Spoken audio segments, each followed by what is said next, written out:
Good evening to everyone. I've been given a topic of innovations by faculty in teaching and learning process. Many of them have already told the things about the innovations by a faculty in teaching and learning process. So I'll just continue. If there might be some things which are repeated, which you might be already knowing, but anyway, I'll just give you a tip just to make the session a bit active because every time when I sit as a listener, I always remember saying by Steve Jobs, who is the founder of Apple. Saying of Steve Jobs is that you must always stay hungry and you must always stay foolish.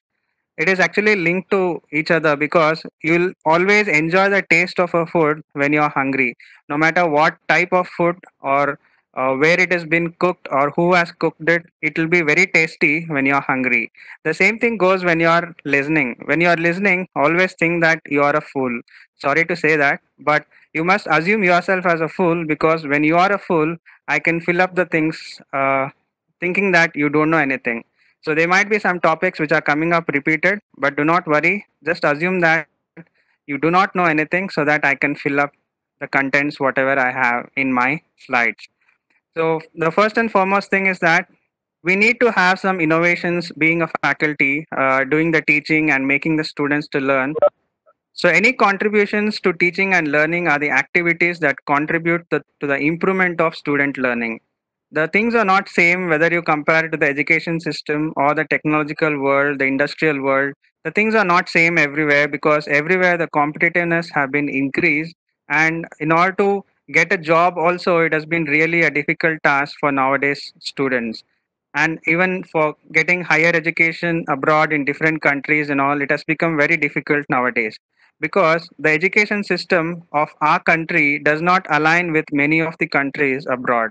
Except for a few universities and few colleges in India, many of the universities and colleges education system are not in line with the abroad standards.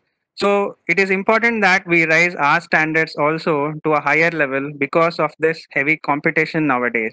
So we need to make the student learning in a much better way. So any contributions that we do for this teaching and learning should follow these criteria. This work, whatever we innovate and we create newly, should be made available in the institute website, and the work must be available for peer review and critic, which means that we might think that whatever we innovate and try to do implement a new technique is very nice, very good and perfect, but it should be reviewed by a peer team or an expert team so that we are more confident of going ahead, because just by assuming we are doing right of everything, we can't go blindly though it is not right. So we must always have a review and critic of whatever new work that we are producing. And this work must be reproducible and developed by other scholars in the sense the techniques whatever or the work whatever each faculty is innovated a new way or a new technique of making the students learn, it must be adoptable by other faculties as well so that it is able to be developed and it is reproducible. So quality initiatives is a one more thing that is most important in outcome based education, because not just shifting from traditional education to outcome based education will make an education system a better place, because what is more important in all the initiatives that we take is the quality. you know uh, Quality comes into picture when there is more number of things exist in the market. When we compare it to say a product, if you have if you go back to say 25 years ago, the mobile phone or a cell phone, what you'll find will be of say a hardly of one or two companies, maybe Nokia and Motorola. But today we see there are so many companies which are producing mobile phones, and we always opt the product which is of a good quality. Why this quality comes into picture today? Because of more number of products available in the market. The same thing is what is happening even in the education system. The number of graduates, the number of colleges, the number of universities have become really numerous today throughout the country and even throughout the world. So it becomes very difficult to catch a student for or catch a graduate for a job in a company or a industry. So what every company or a industry looks into is more of quality students. So how do we make these students of a much better quality? we'll be able to implement this new type of techniques or innovations by faculties, which are the only ones that can make the students of a higher quality. Because without quality, the students will not be able to clear even the interviews, whatever they attend. So we'll just look into every point, what initiatives can be taken to improve the outcome based education. One of the saying is that failing to plan is actually planning to fail. So if we do not plan the things accordingly for our, the upcoming things in our education system, maybe a semester or the class or the exams, the internals, everything should be planned accordingly. So we just need to adhere to the academic calendar. In case if we do not plan everything, we are going to fail at the end according to the stipulated time what is given by our university, say the VTU calendar of events, or based on which college calendar of events will be made, the department calendar of events, and finally we develop a course delivery plan. The thing is that many of the institutions, universities, colleges, we might be doing this already, but the thing is that we are not doing it to a great honesty, right? So we do not abide to the calendars. More often we shift. There should be a 10% or 5% shift to the plan whatever we make. But I feel that we many of our universities or colleges will end up always with hardly 30% aligned with the calendar and 70% away from the calendar whatever we have planned. So losing our things from the plan or going away from the plan whatever we have made, we will not be able to deliver what the things that we have planned well ahead. So it is more important to plan, and more important above that is to stick to the plan. Next point to improve the quality is that we need to have some FDPs for the new faculty, about which Sriram sir already told about it few minutes ago. It is important for every faculty that is newly joined into an organization, there must be a training given to that faculty, because every new faculty will be having a fear, no matter what qualification he has, no matter what presentation he would have done in his master's degree and even in undergraduate. But facing students and standing on the stage as a teacher is obviously a new experience to that faculty. So it is actually a duty for the senior faculties and already existing faculties in the system to motivate and train the new faculties about the system and the protocols what we usually follow. In case there are no new faculties by the end of the semester and during the beginning of next semester, there is one more chance for all the faculties in the department to enhance their knowledge with respect to the current trends. If we just stick on to the textbook, the same old notes which we refer every year for teaching our subjects, it is not sufficient. Though it is required, we must always try to enhance our knowledge with respect to the current trends. You all know the present technological world is moving very fast, and what technology we have today will be completely different, innovated in a much better way in the very next year. So it becomes very much important for every faculty also to be up to date with all these current trends of the technologies, which we might not be teaching the students in our syllabus, but it is more important that we create the awareness of that in the midst of students. Now, these are some things which we and many of our faculties are always doing. We must try to use a three-dimensional models or any tools which are of a physical object which will be useful at the time of teaching. Say if I am trying to teach a drawing of a bolt and nut, it is desirable that I take a physical bolt and a nut and show the component to the students so that they understand how the component exists before they actually draw. You would have seen Sriram sir also using this gyroscope model while he teaches dynamics of machines. I remember seeing this type of a gyroscope thing made by Sriram sir using a CD also. So these are some physical models which will be really helpful for the students to understand the concepts in a much better way. Just by blindly standing in front of the students and speaking is also good, but having these type of physical models will help the students to grasp the concepts in a better way. Using animations, powerpoints, and smart boards is another thing which is required to improve the quality of learning by a student, because whenever we have presentations we can represent many of the pictures and we can put short bullet points which will be easy for the students to understand instead of drawing the sketch on the board. That is also desirable because end of the day student has to draw on the paper in the exam or test, but presentations will help the students to understand in a easier way, because in the presentation we can also put the animations. So these animations will help the students to understand the stuffs in a clearer way. Smartboard makes the class more interactive. When we have a smart class, say all the students hold a tablet in their hand, so everything that we draw and write on the smartboard is already appearing in their tablets. So the thing here is that it is not always going to be a one way that is going to make a success in quality improve the quality. It should be a two-way process. Every effort and the new innovations what faculty is trying to implement in the teaching has to be adopted equally by the learners, that is students. That is why it always comes together, teaching and learning process. So here if a teacher is using a smart board and trying to teach the things in a smarter way, it has to be absorbed by the learner also in a smarter way with the help of tablets. Though these technological tablets, mobile smartphones are all deviating students mind, we are able to only make them use those tools for the education, for the learning purpose, only if we try to motivate them. It is more important, as Sriram sir told, about the point of good sense of humor. It is more of required for a faculty to motivate the students and bring the students to the learning track.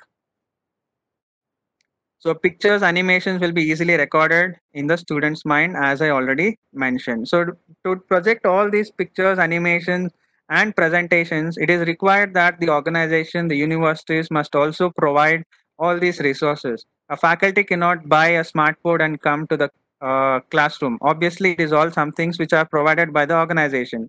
So it is not only a burden of a faculty, but the whole country, the whole university, and the organization also should take it as a burden to improve the quality of teaching and learning process. So we all have heard about this collaborative learning.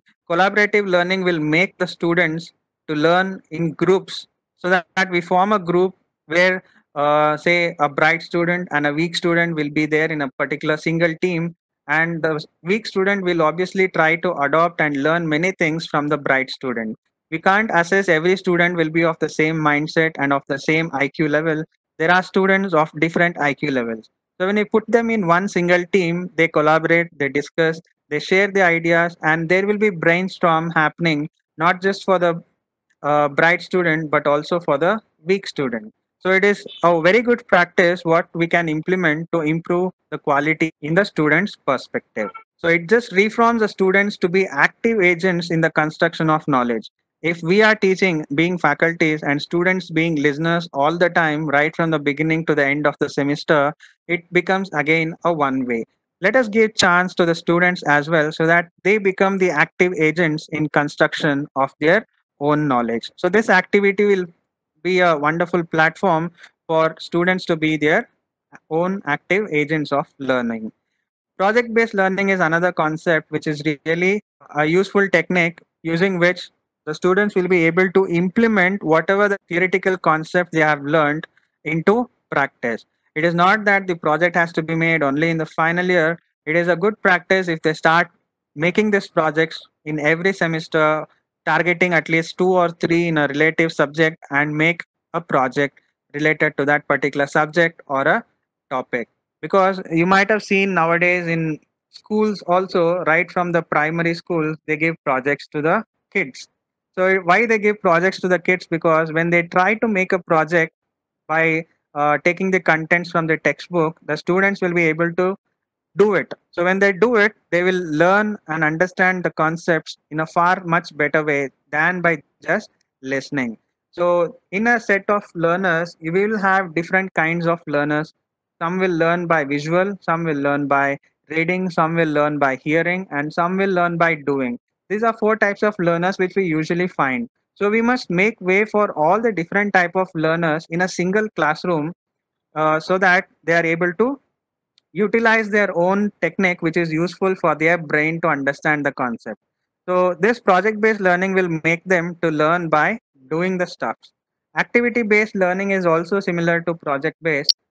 which is also called as experiential learning. So by looking at this picture, all of us can remember the event what we also had in our college, that is disassembling the toy and reassembling it after drawing the mechanism what is present inside the toy, which was actually a very successful event because many of the students were exposed to disassembling and assembling a simple toy. Yeah, it might be a simple toy, but nevertheless, what is more important there is the concepts and the methods what they follow. They formed a team, they worked as a team. One guy is drawing the sketch of the mechanism, the other guy is more concentrating in assembling back the toy back to the original type to make it function. So it is all based on the activity, and the students were able to learn based on that particular activity.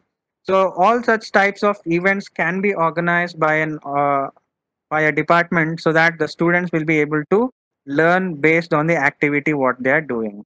The next thing is that the YouTube lectures, NPTEL learning, VTU e-learning. So all these things already exist. It is not something that is new. The problem here is that though it exists, we and our students are not using it to the most effective way. Maybe we are using, but not to the most effective way. So these YouTube lectures will help the students to access it anytime they want. So it might be a lecture made by ourselves, or it might be a lecture which is presented by someone else. But these lectures are always available on mediums such as YouTube, so that students can access anytime and understand the concepts from anywhere. So students can learn even from NPTEL, which is a initiative by the government of India. So this will be helpful for the students to get this certificate as well. So once they clear that particular topic, listening to the tutorials, attending the assignments, and the final exam as well, they'll be able to get the certificate that they have cleared a course of such and such kind, which is obviously a valid certificate which they can use in their resumes as well.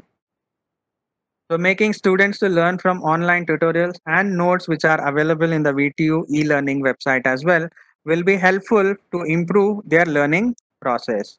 So that is all about the initiatives that can be taken to improve the quality of outcome-based education. Now it is not again a fixed set of instruction or initiatives that was related to quality.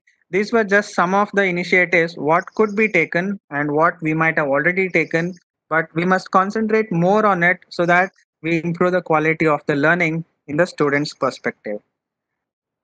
Next is the quality of learning resource. So the learning resources are many nowadays. It is not only the textbook that the student has to rely on. It is not only the faculty that the student has to rely on. The students can rely on many things nowadays which are going to be a learning resource for them. The first one is information and communication technology. So it is simply the other another term for all the technological tools what we have today, smartphone or the tablets, laptops, computers, and internet. All these things put together, we can call it as information and communication technology.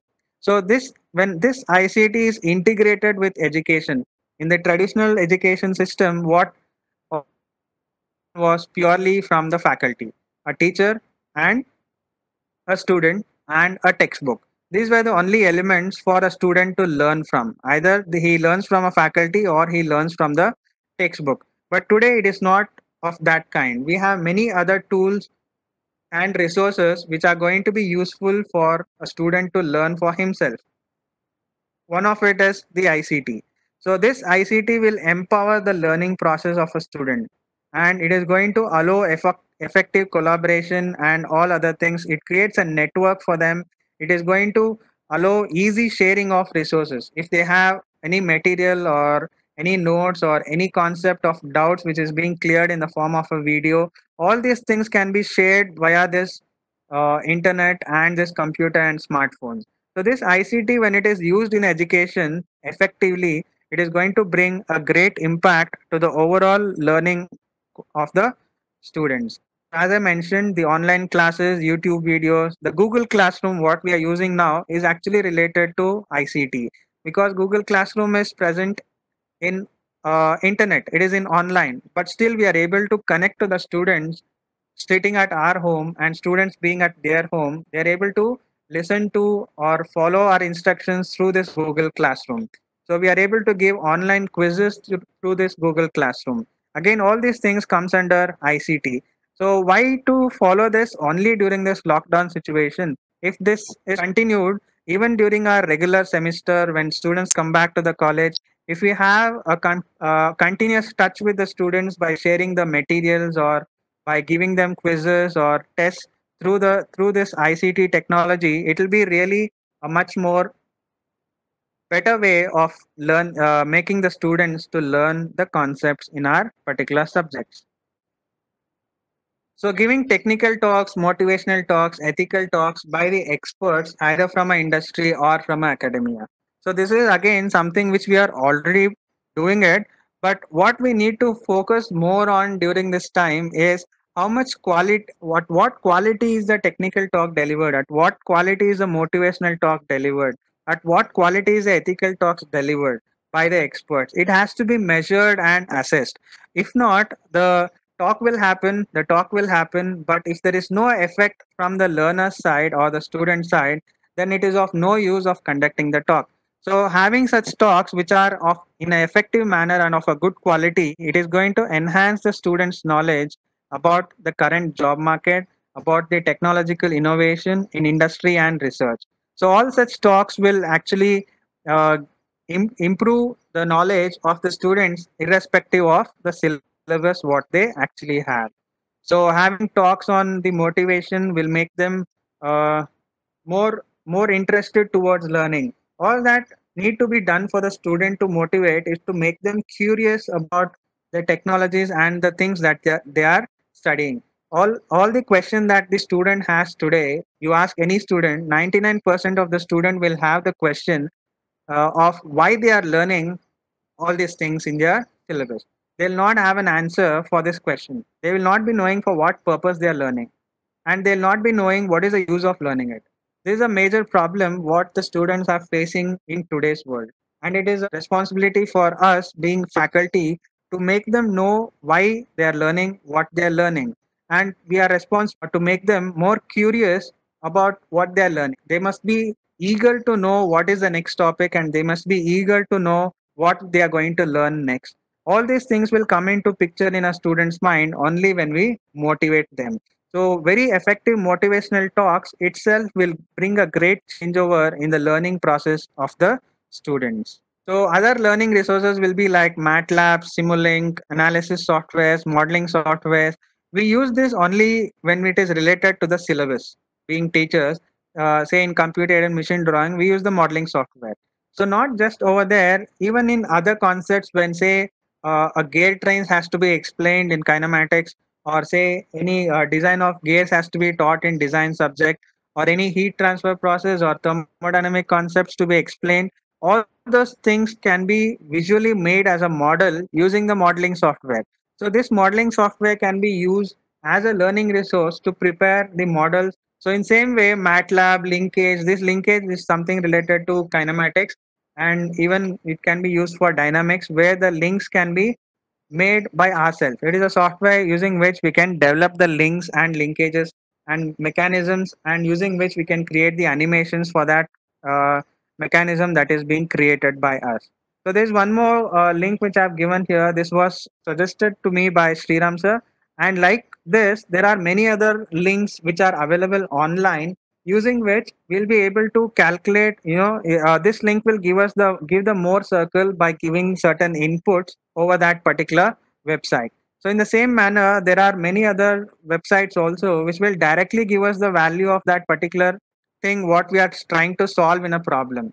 So manually solving the problem is taught by us in the class, but if the student want to evaluate it for different values and evaluate it and cross check the answers, uh, directly they can jump into such type of websites, and which will be really helpful for them to check how the value is changing and how that particular Mohr circle is changing for different stress values. So these are some of the other linkage learning sources which will be helpful for the students. And the next thing is presentations, teaching with the aid of physical models, which I've already shared with all of you. So conducting workshops, conferences, and sending the students to presentation competitions, model making competitions will put put all these students into a great challenge. So whatever they have learned, they'll try to implement it, and whatever they have learned, they'll try to present it in paper presentation competitions. And yes, there are many of us who are sending the students to all these competitions, workshops, and conferences, but it should be of more numbers in the upcoming days. Using which the quality of the learning for the students will be obviously improved.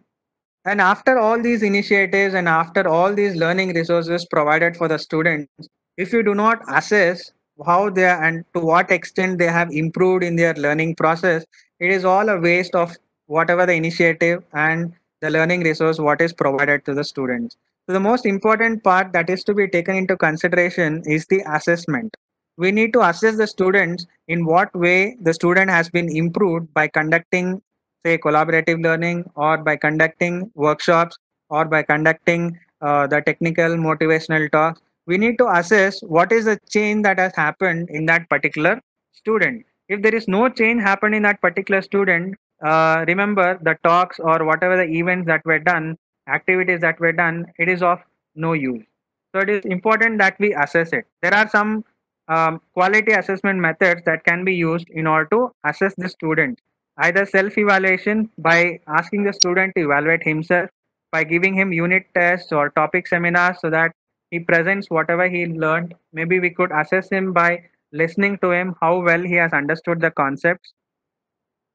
We can have benchmarks, which simply means that when we compare one thing with the other, we'll have a clear understanding of what differences that has happened after this quality initiatives and this quality learning resources provided to the students. So using the experience to identify the direction of change. So that we our experience in a much better way. So using our experience also, we could judge if there is any change that is required in every initiative that was done to improve the quality. We can test the knowledge, skills, and competencies of the students by conduction of quizzes, multiple choice question tests. We can ask the students to do presentations, crosswords, puzzles.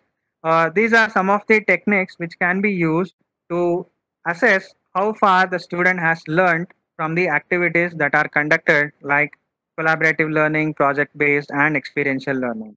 So after all this, it is more important that we have a peer review team, a panel of experts, whether it may internal and external or only external members who are experts in every area, so that they are able to come and assess whatever the process that has been followed to improve the quality of education is right, or whether the quality is improved.